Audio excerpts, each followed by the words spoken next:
top divorce attorney who has witnessed thousands of marriages collapse is about to tell you the real reason relationships fail. And it's not what you think. I'm going to show you the exact framework that prevents the small, invisible mistakes that destroy love over time. This isn't about communication techniques or date nights.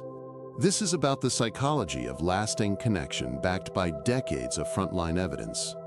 By the end, you'll have a practical system you can start using today to bulletproof your relationship.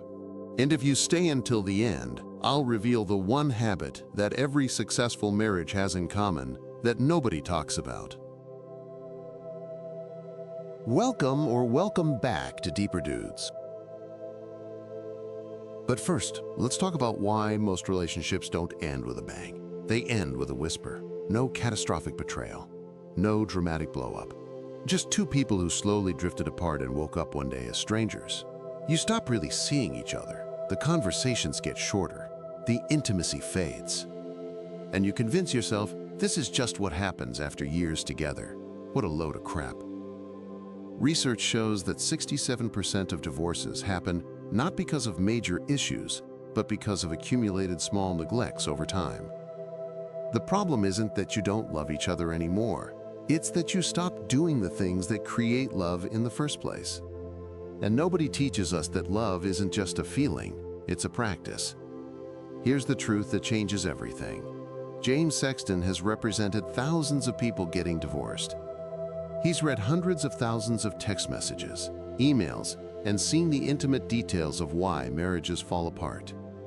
And what he discovered is that the couples who stay together aren't luckier or more compatible. They're just doing specific things differently.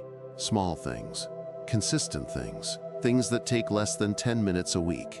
This means that saving or strengthening your marriage isn't about grand gestures or expensive therapy. It's about understanding the mechanics of connection and applying them intentionally. And here's exactly how to do it. The first critical strategy is what I call active witnessing. This is the practice of truly seeing your partner as they are right now, not as who they were when you met them or who you wish they'd be. Here's the system. Every single day, observe one specific thing about your partner. Not just, I see you, but I see that you're tired. I see that you're excited about that project. I see that you're struggling with something. Verbalize what you see without judgment or advice. Just witness them. Do this for 60 seconds a day. That's it. When you actively witness someone, you're telling them they matter enough for you to pay attention. You're making them feel seen in a world where everyone is invisible. I know this works because I've watched what happens when people stop doing it. One couple James represented had been married 15 years. The husband couldn't tell you what his wife did at work anymore. He had no idea she'd changed jobs 8 months earlier. She didn't leave because he cheated. She left because she'd been invisible for years. And the moment she found someone who actually saw her, the marriage was over. Active witnessing prevents that invisibility. It keeps you connected to who your partner is becoming, not just who they were. This is where real intimacy lives. Not in the big romantic moments, but in the daily practice of paying attention. And once you're truly seeing each other again, the second strategy becomes even more powerful. The second strategy is preventative maintenance, and it's based on a simple truth. You wouldn't wait until your car breaks down on the highway to change the oil. So why do we wait until our marriages are broken to work on them? Here's how to apply preventative maintenance. Schedule 10 minutes every single week for a relationship check-in. Not to solve problems, not to air grievances, just to connect. Ask 3 questions. What made you feel loved this week? What made you feel disconnected this week? What do you need from me in the coming week? Listen without defending.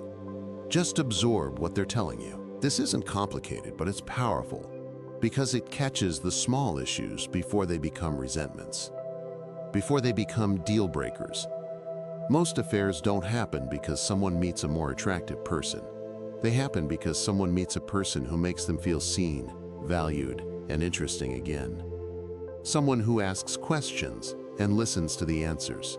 The check-in gives you and your partner that experience with each other every single week. It's preventative intimacy. And here's what most people miss. The goal isn't to have a perfect relationship. It's to have a relationship where small problems get addressed before they metastasize into marriage-ending resentments. Before we go any further, I want to pause for something important. None of what we've been talking about matters if we don't have the energy and clarity to actually implement it. We all know what it feels like to wake up exhausted. No energy, poor focus, and zero motivation. We also know what it feels like when we get good, restful sleep, targeted therapy, and the right supplements. I've personally tested more things than you can imagine. I'm like your personal guinea pig. Everything I have listed in the description below is science-backed and extensively tested. And if you grab anything through my links, you'll be supporting this channel at zero cost to you. Thanks for taking a look. Now let's get back to it. If this is resonating with you, please hit that like button so more people can find this when their relationships need it most. And drop a comment. What's one small thing you've stopped doing in your relationship that you used to do at the beginning? No judgment, just curiosity. Now here's where it gets deeper. The third strategy is what separates marriages that last from marriages that end, and it's called productive conflict. Most people think happy couples don't fight. That's completely wrong. Happy couples fight all the time. They just fight differently. They fight in ways that bring them closer instead of tearing them apart. James Sexton says, one of the biggest predictors of divorce isn't how much you argue, it's how you argue. Do you fight to win or do you fight to understand? Here's the system for productive conflict. When an issue comes up, start with "I feel," not "you always" or "you never." Those phrases trigger defensiveness immediately and shut down real communication. State the specific behavior, not the character attack. Say, "I feel disconnected when we don't talk at dinner," not "you never care about me." Ask what they need from you. Make it collaborative, not adversarial. End every difficult conversation with one thing you appreciate about them. This resets the emotional tone and reminds you both why you're fighting for the relationship, not against each other. When I learned this framework, it completely changed how I approached conflict. Instead of trying to prove I was right, I started trying to understand what my partner actually needed. And what happened was that we stopped having the same fight over and over. We started solving things. Because productive conflict isn't about winning. It's about both people feeling heard and working toward a solution together. This leads directly into the fourth strategy, which is the one most people never think about until it's too late. The fourth strategy is called identity maintenance. And here's the truth. One of the biggest reasons marriages fail is that people stop being individuals. You become we and you lose you. You stop pursuing your own interests. You stop growing as a person. You sacrifice your identity at the altar of the relationship. And then one day, you wake up and don't recognize yourself. Or worse, your partner doesn't find you interesting anymore because you're not interested in anything. James has seen this pattern hundreds of times. Someone has an affair not because the other person is better looking, but because they feel like themselves again around that person. They feel interesting. They feel alive. Here's how to maintain your identity inside a relationship. Keep at least one activity or interest that's entirely yours, something your partner doesn't participate in, something that makes you grow as an individual. Encourage your partner to do the same. Don't guilt them for having separate interests. Celebrate them for it. Share what you're learning with each other. This keeps you interesting to each other. It gives you new things to talk about. It reminds you both that you're whole people, not just halves of a couple. When you maintain your individual identity, you bring a fuller, more interesting version of yourself to the relationship. You don't drain your partner by making them your entire world. And paradoxically, the more space you give each other to be individuals, the stronger your connection becomes. Because you're choosing each other every day, not just defaulting to each other because you have no one else. Now here's the synthesis that ties all of this together. Active witnessing keeps you connected to who your partner is becoming. Preventative maintenance catches small issues before they become big resentments. Productive conflict lets you fight in ways that bring you closer. Identity maintenance keeps you both interesting and whole. When you combine all four strategies, you're not just maintaining a marriage, you're actively creating love every single day. You're building the kind of relationship where both people feel seen, valued, heard, and free to grow. This is how couples achieve lasting love.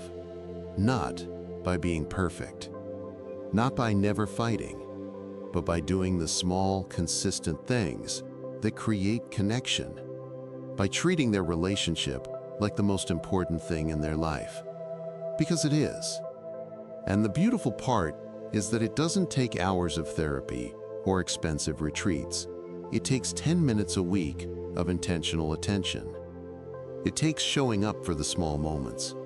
It takes choosing to see, hear, and value the person you're with. Not the person you wish they were, the person they actually are. Right now, today. That's the secret. And it's simpler and more powerful than anyone tells you.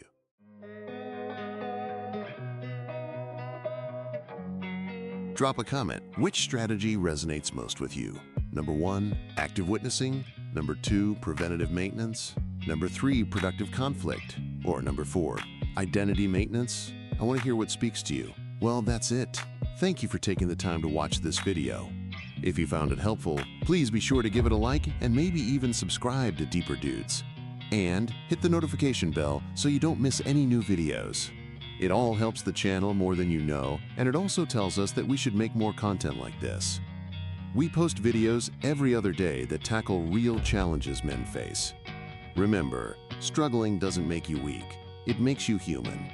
The fact that you took time to watch this means you're ready for something better. Thanks again for watching and for checking out all the amazing products in the description below. They could jumpstart your healing journey. Catch you in the next one, Deeper Dudes. Until then, keep learning, keep growing, keep thriving.